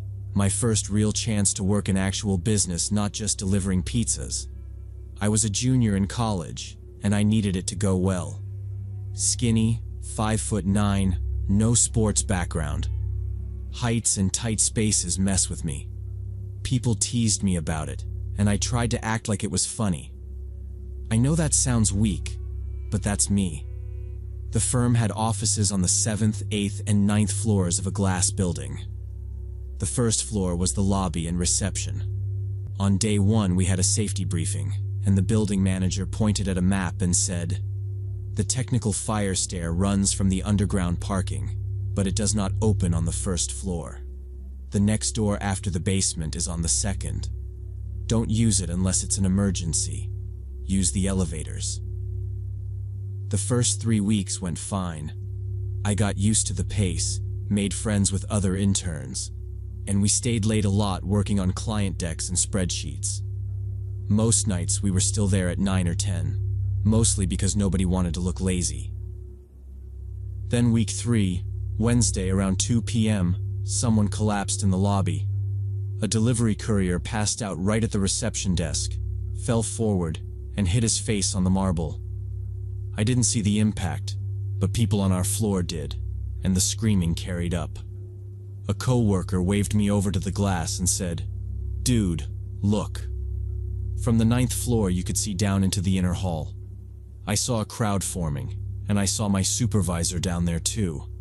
In my head I was thinking, maybe they need help. Realistically, I was just curious. I grabbed my badge and went to the elevators, but they were jammed with people riding down to watch. After a minute of standing there, getting bumped and not moving, I remembered the fire stair door near our department. I told myself I'd walk down to the 2nd floor and catch an elevator from there. I opened the heavy metal door marked Fire Exit and started down the concrete steps. It was louder and emptier than I expected. I kept going, reading the signs as I passed them. 8, 7, 6, 5, 4, 3. When I reached 2, I slowed, because I figured there'd be a door to the 2nd floor. There wasn't. Just more stairs going down. I stood there with my hand on the rail, staring at that 2 sign like I'd missed something obvious. I should have turned around. But I was already tired from walking down, and I told myself it would be faster to just keep going to the bottom. The underground parking had to have an exit, and from there I could take an elevator up. The lower levels got dimmer. The walls changed from plain concrete to pipes, cable trays, and utility labels I didn't understand. The air got cooler and damp, and my stomach did that sinking thing it does when I know I'm somewhere I shouldn't be. Finally, I hit the lowest landing. A sign read, B2 Technical Floor. There was a heavy metal door, and I pushed it open and stepped into the building's technical basement. It was huge, like a warehouse someone forgot about. Concrete floor, low ceiling, ventilation ducts, shelves of equipment, coils of cable, boxes along the walls. The lights were spaced out and weak, leaving big dark gaps between the shelves. It didn't feel like a place people worked in, more like a place people only came to when something broke. I saw a service freight elevator at the far end, a big metal platform behind a gate, and I headed toward it. Without thinking, I pulled the stairwell door shut behind me, and it slammed hard and echoed. At the elevator, I hit the call button and nothing happened. Next to the buttons was a card reader with a red light. Staff only, obviously. I turned around, went back to the stairwell door, grabbed the handle, and pulled. The door wouldn't open. Panic hit in waves when I yanked the handle again, and it still wouldn't move. I stared at the latch, waiting for a click that never came. Then I remembered my phone was upstairs, charging on my desk, because I'd been trying to look professional. So I was in a locked basement with no phone and no way to tell anyone. Nobody would notice for a while. I kept telling myself to stay calm. I walked the room fast, checking every wall and aisle. There were electrical closets with warning stickers, but the handles were locked. I checked behind shelves, behind stacks of boxes, even under a loose pallet. No exit signs, just storage, cables, and dead ends. It couldn't have been more than 10 minutes, but it felt longer. Then I heard metal creak, like a hinge moving, and I froze.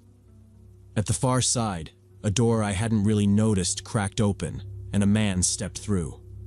Middle-aged, white shirt, tie loosened, tablet in his hand. Relief hit so hard I almost laughed. I walked toward him and said, "I'm an intern upstairs. I got turned around on the fire stairs and the door locked behind me. I don't have my phone. Can you help me get out?" He flinched like I'd scared him. "What are you doing down here?" he said, too loud for the space. I repeated it, faster, and asked if he had a key card to open the stairwell door or call the elevator. He didn't answer that.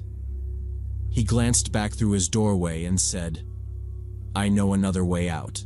Follow me," and started walking away. I pointed over my shoulder. "Isn't it right here? That door goes to the stairs." He turned fully toward me and I saw his face clearly. He was sweating, beads on his forehead, even though it was cool down there. Behind his glasses, his eyes kept darting. "No," he said, sharper. "Not there. This way is faster."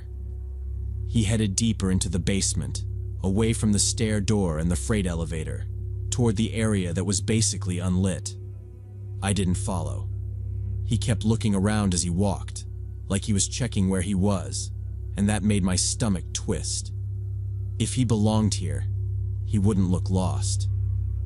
I started backing toward the stairwell door, slow, hands out. He stopped and snapped, "Hey, where are you going? Come here." The tone was commanding. He pointed toward the far wall. I looked, and it was just stacked boxes in a corner I'd already checked. No doors, no exits. In that moment, it got simple. He wanted me away from every exit and closer to a dead end. He watched me, waiting for me anyway. I didn't know if he was trying to rob me, hurt me, or keep me down there for some other reason, but the reason didn't matter. I'd spent my life being the anxious guy, the one who overthinks and gets told to chill out. And down there I realized that can be useful, because my brain was already listing what I had and what I didn't. I didn't have my phone. I didn't have a weapon. I didn't have leverage except the fact that this was an office building in daytime, with people upstairs who would freak out if they heard someone yelling. Noise was the one thing he couldn't take from me without getting close. If he was harmless, he'd back off, and we'd both be embarrassed. If he wasn't, at least I wouldn't disappear quietly. That's when I decided to scream.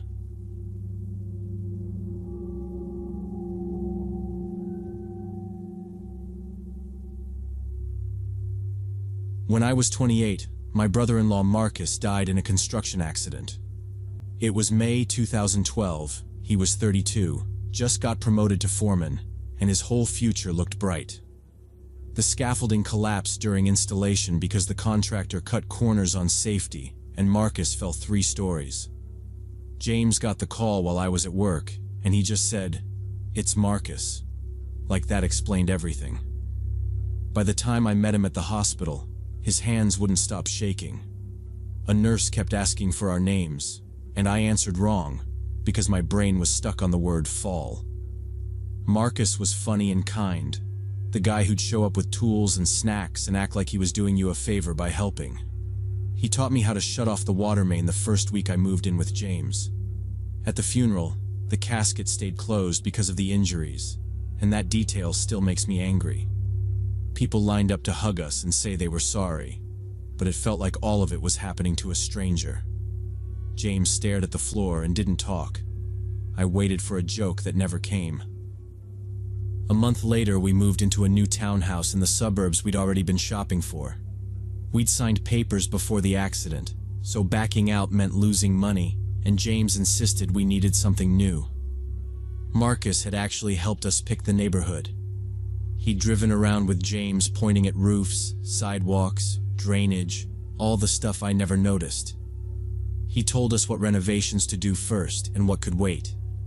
Moving in felt like stepping into a plan Marcus wrote and left unfinished. Every time I opened a box, I found his suggestions in James's notes and texts. James had struggled with depression and anger for years, but he hid it well while we dated and were engaged. I saw little flashes, like him slamming a door or going quiet in an argument, but he'd come back and apologize. After the wedding, it got more regular. He'd snap at me for asking a question, then act like I provoked him. I started measuring my words. I told myself it was stress and grief and that he'd find his footing again. Marcus was one to calm him down, and without him there was no buffer between James and me. The months after that were a slow slide. James started taking painkillers left over from an old sports injury, then washing them down with beer. He'd say, "It's just to sleep," but he'd be awake, pacing, picking fights. I tried suggesting therapy, grief groups, anything. He said I didn't get it, and that I was judging him. By the time spring came around, I planned my day around his moods, and I hated that I did it. Sometimes he'd slam a cabinet so hard it cracked, then stare at it like it was my fault for standing there at all. By the first anniversary of Marcus's death, the atmosphere in our house was unbearable. James took a week off work saying he wanted to stay home and remember his brother, but instead he drank from morning until night every day. On the anniversary, he decided we needed a memorial barbecue, ribs with Marcus's special marinade the brothers made every summer. I agreed, hoping it would give him comfort or closure. We invited our neighbors Jeff and Carol because they knew what happened and seemed supportive. I wanted witnesses around, which sounds awful, but I didn't trust who James became alone. The first couple hours went okay. James grilled, drank beer, and told stories about Marcus. Jeff laughed, Carol smiled, and I played along because I wanted normal for once. After dinner we came back inside, and James opened a bottle of whiskey. He drank fast, half the bottle in under an hour, and I saw that shift in his eyes. Thinking back, that's when the memorial ended, and the fight started right there. Then he started picking at me, first saying I didn't help enough with the barbecue, then saying I was smiling at the neighbors like nothing had happened. The fight exploded instantly. James went from telling a story about Marcus to shouting at me like I'd betrayed him. He said I didn't respect his brother's memory, that this was just another day to me, and that I never really loved Marcus at all. He kept repeating, "You don't care, you don't care," like saying it enough times would make it true. I stood there trying to keep my voice steady, because the neighbors were still in the room and I felt exposed already. I tried to explain that I was grieving too, that I thought about Marcus every day, but it just made him hotter. He talked over me, accusing me of faking it, of smiling like nothing happened. Then he grabbed the framed photo of Marcus from the living room shelf and whipped it into the wall. The glass burst everywhere. Right after that, he raked his arm across the shelves, knocking down books, vases, and souvenirs we'd collected, until ceramic pieces were bouncing across the floor. I froze in the doorway. When he reached the kitchen, he yanked open cabinets and threw dishes onto the floor until they broke. Plates and mugs went first, then bowls. He moved fast, breathing hard, not looking at me. Then he pulled out my handmade ceramic set, the one my grandmother gave me as a wedding gift, and smashed that too. The thing took maybe 2 minutes before he turned and went down to the basement workshop, slamming the door so hard the walls shook. I collapsed on the floor in the middle of all the broken glass and started crying. I'd always thought of myself as someone who could handle hard stuff, but in that moment, I couldn't even stand up without shaking. Roxy kept circling and whining, and that pulled me back into my body. I started picking up the sharpest pieces because I was terrified she'd cut her paws, I wasn't cleaning to be neat. I was just trying to remove the things that could hurt her. A few minutes later, James came back up from the basement carrying a crowbar he used for renovation projects.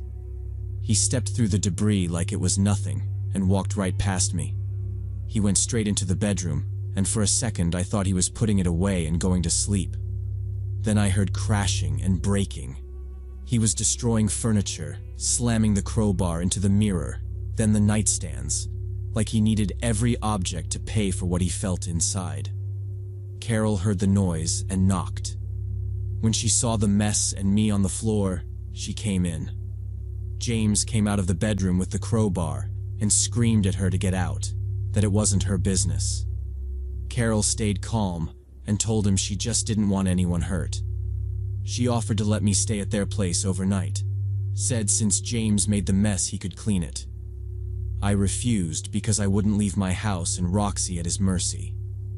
Carol left after that, and I sat there anyway, frozen, because moving felt risky, like it might set him off again. James paced, yelled, then broke down, sobbing Marcus's name into his hands. It went in loops, rage, then tears, then rage again. I didn't argue, and I didn't try to comfort him, because both had gotten me hurt before. I held my shaking dog and watched the clock until the sky started to lighten, praying to make it to sunrise, and I didn't sleep for over 48 hours straight.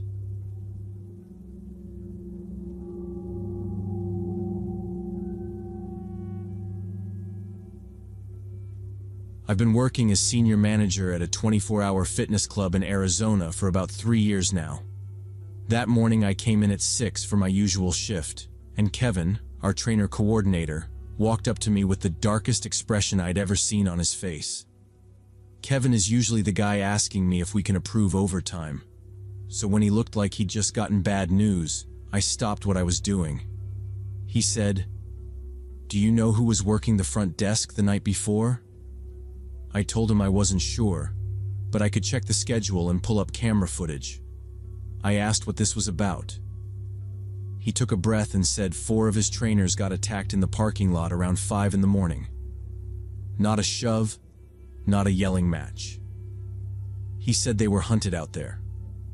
Kevin said a client they'd refused service to the night before waited near the side of the building. The guy had dumbbells in a gym bag and started throwing 20-kilo weights at their cars.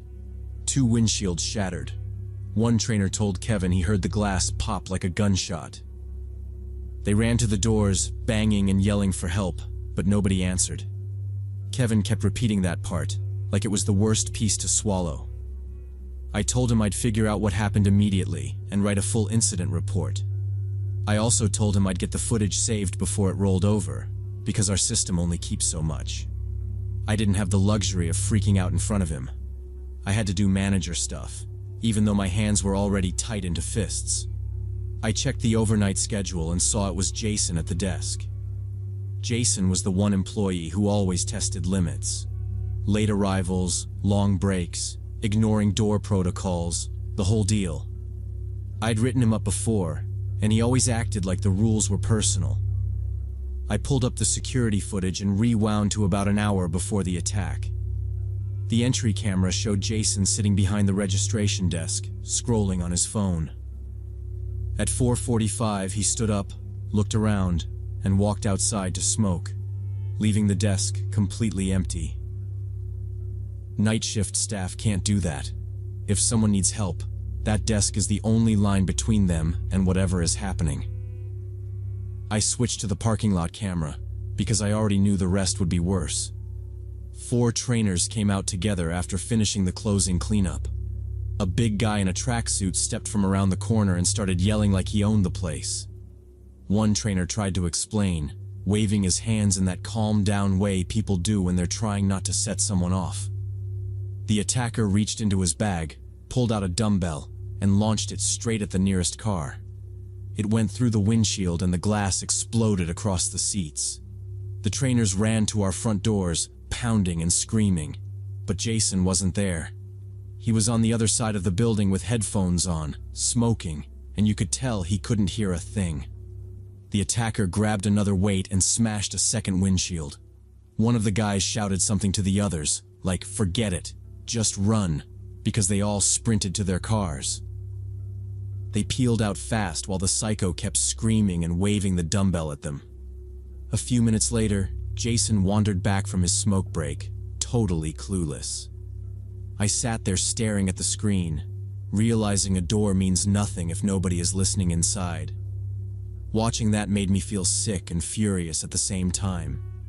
If they'd tripped, if the guy had hit someone instead of the glass, we'd be talking about a death, and my employee would still be outside vaping. I called my director immediately and told him everything I saw on the footage. He got quiet for a second. Then he said he was furious that Jason was on duty. He said Jason already had multiple written warnings for being late, leaving early, sleeping on shift, and this was the final straw. That evening, the trainers came in for their shift, and I pulled them into the little office behind the front desk. I shut the door behind us. I didn't want members hearing this, and I didn't want them reliving it while someone was asking for a locker lock. Kevin sat with us, arms folded, jaw tight, like he was daring himself not to explode. Ethan did most of the talking. He's 22, a college student, and he's usually the calm one who jokes with the regulars. He said the attacker came in the night before, clearly drunk or high, demanding personal training right now. All 4 trainers were already booked, and 2 were mid-session, so they told him they'd schedule him for another time. He didn't like that. Ethan said the guy started cussing loud, pointing at each of them, saying they were disrespecting him on purpose. Then he threw out discrimination and kept repeating it, like it was a weapon. Ethan told him, "No, we're just full." And the guy stepped closer and said, "You think you're better than me?" Ethan said he kept his voice even and asked him to leave until he calmed down. The guy finally walked out, but he turned around twice, staring at their faces. One of the other trainers said it felt like he was taking a picture with his eyes. They didn't think he'd come back with weights, but they all remembered that look. While Ethan talked, the other trainers filled in details I didn't catch from the footage, like how one of them stood between the guy and the desk to keep him from stepping behind the counter. None of them acted like heroes. They just acted like employees trying to keep the place from going off the rails at 1 in the morning. Kevin told me he was filing an official complaint with corporate about negligence and night shift safety. He wasn't trying to get anyone sued for fun. He just wanted it on record that the desk was empty when they needed help. I told him to do it, and I said I'd attach my incident report and the footage notes. I called my director after that, and he didn't argue. He said he didn't blame Kevin at all, and he agreed we failed them. He told me to document Jason leaving his post, the timestamps, the previous write-ups, everything. He also told me to stop treating overnight as lighter just because it's quiet most nights. Jason got fired 2 days later. It wasn't dramatic, but it was ugly in a quiet way. He kept saying it was only a smoke break, and he didn't hear anything with his headphones. The director told him that's the point. You can't be outside and not hear, and you can't leave the desk empty. Jason handed over his key fob and left. Corporate did a full safety protocol review across the chain. It wasn't just my location. They looked at every 24-hour club. After that, we got an emergency alert system installed and real panic buttons out in the parking lot. They also hired night security guards, and we changed our rules so nobody is alone on the desk without security on site. About a week later, I ran into Ethan on the floor and asked how he was doing. He hesitated, then admitted he still gets nervous when his shift ends. He said loud sounds in the lot make him flinch, and he automatically scans cars before he unlocks his. Then he shrugged and said he needs the money for tuition and can't quit over one crazy guy. That part stuck with me ever since, because he was right, and it was still wrong. We fixed policies, fired Jason, put in buttons and guards, but none of that changes what happened at 5 in the morning. The police never found the attacker, he never came back, and the cameras didn't catch his license plate number.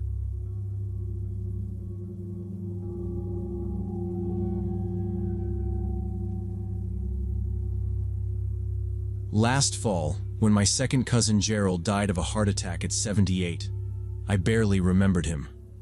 We'd met maybe 3 or 4 times at family holidays when I was in high school and college, and it was always just a handshake, a nod, and then he went back to sitting quiet on the couch like I wasn't there. So the call from a lawyer caught me off guard. He said Gerald left me his Victorian house in his will. I told him, no joke, he must have the wrong Daniel. I didn't even know Gerald owned property. The lawyer explained Gerald had no kids. His wife had died about 10 years earlier, and there weren't many close relatives left to sort things out. Somehow I was the only one who'd checked in at all in the last few years, even if it was just passing greetings from my mom, his niece. He sounded almost relieved, like he could close the file and be done with it that day. The house was about 40 minutes outside the city, an old 2-story place built in the 19th century with tall ceilings and too many doors. Gerald bought it after he retired, lived there alone, and, from what I could tell, didn't talk to neighbors much. When I first walked through with the lawyer, it felt more neglected than anything else. Still, I was 32, working remote as a graphic designer, paying $1,200 a month for a tiny apartment, and this was my chance to finally stop renting. My friends called it a creepy mansion, but I saw square footage and a mortgage payment of 0, and I said yes. The first weeks were honestly great. After city noise, the quiet felt like something I could finally use. I spread out my work setup, took calls without a neighbor's music bleeding through, and started thinking about normal future stuff. I even got a dog, which I'd wanted for years.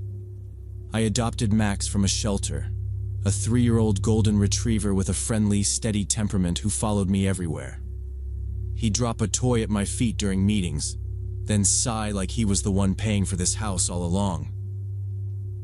About a month in, odd little things started happening, the kind you can explain away if you want to. In the morning, the coffee maker would be on the kitchen shelf, even though I was sure I'd left it on the counter. Books in my office would be in a different order than I arranged them after unpacking. The front door was unlocked a few mornings too, even though I remembered the click of the lock and checking the handle before bed. I blamed fatigue and being scattered. I was working 12-hour days on a big project, sometimes until 2 or 3 in the morning, sleeping 5 hours, forgetting meals, losing my phone, and mixing up what day it was. Then sounds joined the list. I'd be downstairs working and hear light creaks on the second floor like someone shifting weight. Around midnight there would be slow footsteps in the hallway, not fast, not frantic. I'd go up with a flashlight and check every room, methodically, because I didn't want to be the guy who ignores a real problem. I never found anyone. Just empty rooms and old boards that reacted to temperature and humidity changes that I barely understood. Max got worse instead of better. He'd bark at empty corners of the living room, growl at the dining room, and then look at me like I was missing the point. He also refused the stairs completely, whining and bracing with all 4 paws when I tried to coax him up. I took him to the vet, thinking hearing or vision, maybe some weird nerve thing. They checked him over and said he was fine. No injury, no explanation, nothing. One evening near the end of month 2, I came back from groceries around 8 and stopped in the kitchen doorway. Cabinets were wide open, plates and glasses smashed, dishes everywhere. I checked the windows, all shut. The door had both locks set, and I opened it with my key. The next morning I went to an electronics store and bought 3 indoor cameras with motion sensors. It was about $300, which hurt, but I needed proof that wasn't my tired brain. I installed one in the living room facing the front door, one in the kitchen aimed at the cabinets, and one upstairs looking down the hall. The app let me watch live and saved clips to the cloud. I tested each camera by walking past, waving, and tossing Max a toy so he'd move too. Then I set alerts to buzz my phone if anything moved. The first 3 nights were boring. The only motion clips were me grabbing water, Max switching spots on his rug, and the hallway light popping on when I used the bathroom. By the third morning, I was almost relieved, like I could blame the mess on old pipes or my own clumsiness. On the fourth night, my phone buzzed at 2:17 a.m., kitchen motion. I opened the clip and heard cabinet doors thumping, hinges creaking, then glass breaking. The video showed an empty kitchen under a nightlight, cabinets still closed. No shadows, no blur, just the sound, like a prank. I stared at that clip until my eyes burned, then grabbed a baseball bat and my flashlight. Max followed but stayed behind my legs, whining under his breath. In the kitchen, every cabinet was open, and 3 plates and 2 cups were shattered on the floor, exactly like before. Nothing else was disturbed. I watched the recording again upstairs, rewinding it over and over, waiting for a door to swing or a hand to appear. It never did. That was the first time I wondered if I was doing this myself and forgetting. I Googled schizophrenia symptoms at 3 a.m. 2 weeks later, I tried to focus on practical stuff. The basement was damp, smelled like mold, and the pipes looked ancient, so I called a contractor, Frank. He was a guy with a no-nonsense voice who'd been doing this a long time. I walked him through what I wanted done before winter. He went down the wooden steps with his flashlight, and I stayed at the top with Max. I heard Frank's boots moving, then some muttering. After 5 minutes, he came up pale and said, "Leave now. Don't turn on anything or light anything. Call the gas company." Frank pointed at the furnace and showed me a crack in the heat exchanger. "Carbon monoxide," he said. He explained it can cause confusion, memory loss, and doing things without realizing. I called 911. The gas service arrived with detectors and read 70 parts per million on the first floor, 120 upstairs, and over 300 in the basement. One guy said safe is under 9, and anything over 50 is dangerous. They shut off the gas, ran fans, and ordered me out. At the hospital, my carboxyhemoglobin was 23%, and the doctor warned me I could have died in sleep. I kept thinking about how I'd been so sure there was an intruder, or that the house was messing with me, when it was basically my brain getting poisoned. The scariest part is how normal I felt most days, like I could still work and joke on calls, while at night I was apparently wandering and dropping dishes. Max wasn't acting weird. He was reacting to something I couldn't sense. I also hate that I almost convinced myself I was losing my mind instead of checking the obvious dangers first. If you're in an older place, take carbon monoxide seriously.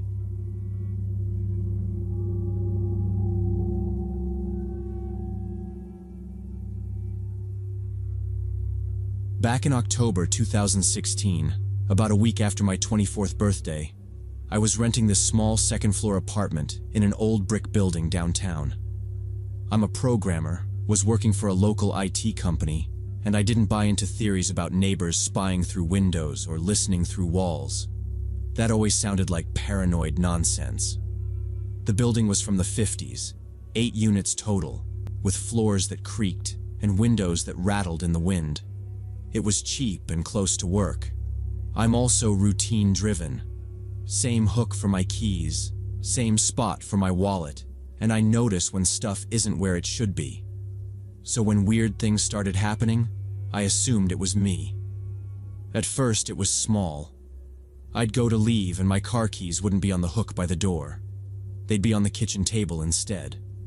Or the bathroom door would be slightly open even though I remembered closing it. We were on a new project and I was tired, so I blamed stress. Then one morning I found the front door locked only on the main lock but not the latch. I was sure I'd done both the night before. The only explanation I immediately landed on was that I'd ordered pizza, and maybe I was rushing when I went downstairs to meet the delivery guy, and I didn't re-latch it properly. After that, I started noticing food disappearing faster than it should. A jar of peanut butter was empty after 3 days instead of the usual week. Half a loaf of bread vanished, even though I could swear I'd only eaten 2 toasts from it. I told myself I was snacking while working and not registering it. Sleep deprivation makes you do dumb stuff. I even joked with a coworker. I said, "I think I'm getting forgetful at 24." And he laughed and told me to get more sleep. I wanted that to be the answer.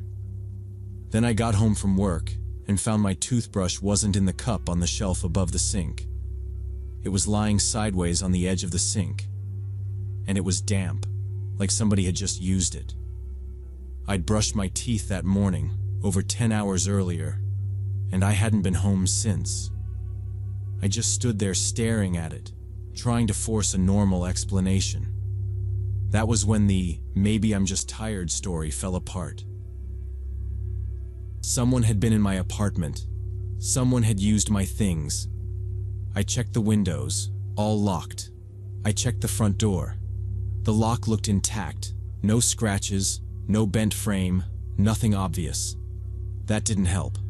It meant whoever it was didn't need to break in. The next day I made myself act logical. Before leaving, I arranged things in ways I wouldn't accidentally change. I set a book on the table at a precise angle.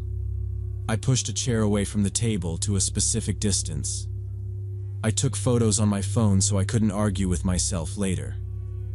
In the kitchen, I left a new package of cookies and drew a line on the packaging with a permanent marker to show the level. When I came back that evening, I checked everything against the photos. The book had been turned differently. The chair was pushed closer to the table, and 3 cookies were missing. I hadn't touched them, and the marker line confirmed it. My heart was pounding because there was no excuse left. Someone really was getting into my apartment while I was gone, like it was normal.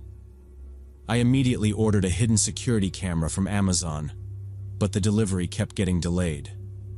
First they promised 3 days, then a week, then 2 weeks because of supplier problems. I kept refreshing the tracking page like that would help.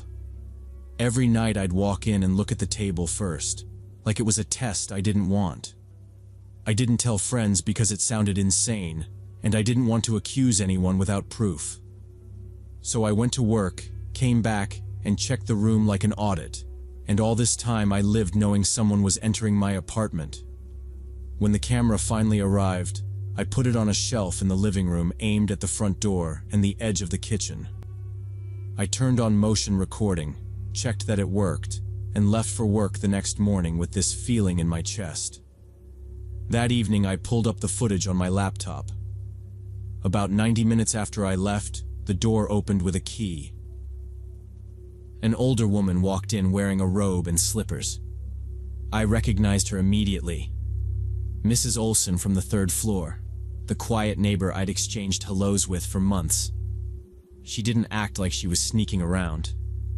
She went to my fridge, poured orange juice into one of my glasses, drank it, then opened the cookie pack and took 3.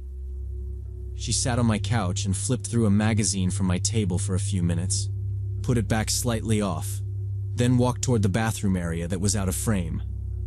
A minute later she came back out, left, and locked the door behind her with the same key. I called the landlord right away. "Someone has a key to my apartment," I told him. He tried the usual stuff about me forgetting things, so I said, "It's Mrs. Olson. I have video." That got him to take it seriously. He told me to come by in the morning. In his office, I showed him the clip. He looked shocked and started digging through his documents. He explained that Mrs. Olson had lived in the building for over 20 years, and before me, my unit was rented by her close friend, an elderly man who moved to a nursing home a year earlier. That man had given her a spare key. She was supposed to return it when he moved out, but she never did. The landlord admitted he hadn't checked and hadn't changed the locks when I moved in, even though I'd asked him to change them when I moved in. And he'd said it wasn't necessary at all. Mrs. Olson's adult kids contacted me that same day. They were embarrassed and worried, and honestly, I didn't blame them for panicking. They told me she had early-stage dementia after her husband died 2 years earlier. They said she confused my apartment with her friend's old place and would let herself in when she felt lonely, like she was visiting. They admitted they'd been hiding how bad it was because they were afraid she'd get kicked out. I still filed a police report and gave them the video. The prosecutor later refused to press criminal charges because medical evaluation showed she wasn't mentally competent, there was no intent to harm, and nothing was taken besides food. Her family agreed to a settlement. They paid for a full lock replacement, upgraded to coded locks, and gave me a written statement that she was moving to her daughter's place out of state for treatment. The landlord only helped after I threatened a lawsuit for negligence and violating the lease terms. I also added a simple chain on the inside. After that, the intrusions stopped completely.